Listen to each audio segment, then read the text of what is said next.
Let's talk about brains.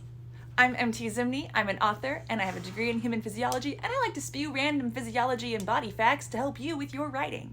When it comes to brains, I specifically want to talk about concussions, because a lot of us write action, and a lot of that action sees our characters being knocked out. What I don't see a lot of in books, though, is concussions. Unless your world building includes some sort of magic system or technology that can heal brain trauma, your character, when they get knocked out, should get a concussion.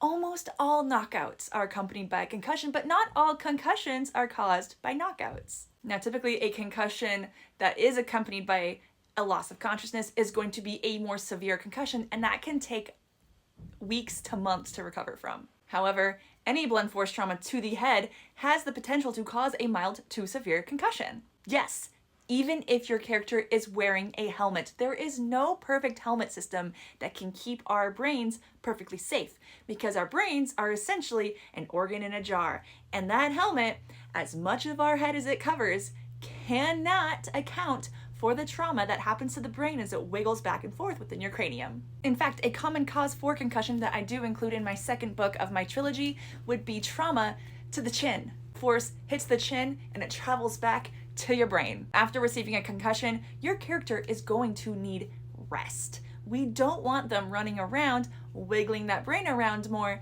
because that's going to exacerbate the problem. I don't know how to say that word. Exacerbate. Doesn't matter. Not only that, but obviously a concussion is going to make your character very bad at their job.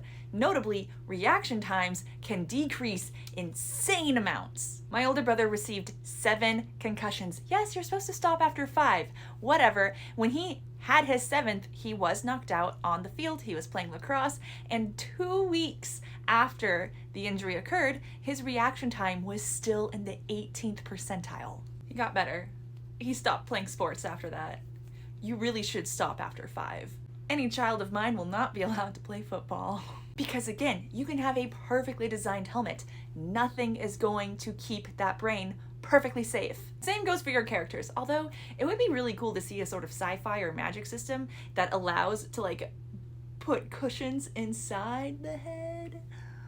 Long story short, if you are going for medical accuracy in your writing, if your character sustains any loss of consciousness caused by blunt force trauma to the head, they realistically should have a concussion that's going to be severe if they lost consciousness. Brains are so fragile, and we're all just a brain floating in a jar bone. So